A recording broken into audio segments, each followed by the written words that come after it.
ఉపాధి హామీ పథకం దేశానికి ఒక వరమని AP deputy CM Pavan Kalyan తెలిపారు.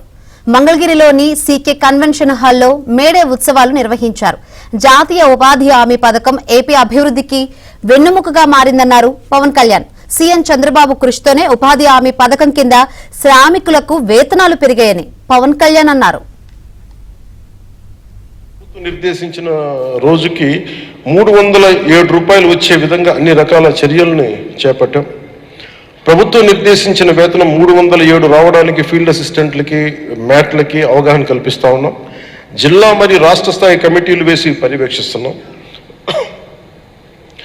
అంటే ఈ సందర్భంగా నేను ఒక కేబినెట్ మీటింగ్స్లో ఒకసారి గౌరవ ముఖ్యమంత్రి చంద్రబాబు నాయుడు గారితో మాట్లాడుతూ ఆయన నాకు తెలియజేశారు. ఇది ఎందుకంటే క్యాబినెట్లో మా అందరికీ తెలియజేశారు. ఎందుకంటే జాతీయ ఉపాధి హామీ పథకం కింద వేతనాలని మొట్టమొదటిగా పెంచింది గౌరవ ముఖ్యమంత్రి నారా చంద్రబాబు నాయుడు గారు. ఈ సందర్భంగా మనస్ఫూర్తిగా మీరు వారికి అభినందనలు తెలియజేయాల్సిందిగా నేను కోరుకుంటాను.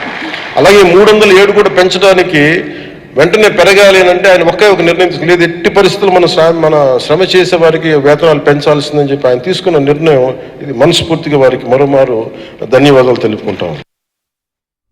మరోవైపు వైసీపీపై డిప్యూటీ సీఎం పవన్ కళ్యాణ్ ఆగ్రహం వ్యక్తం చేశారు.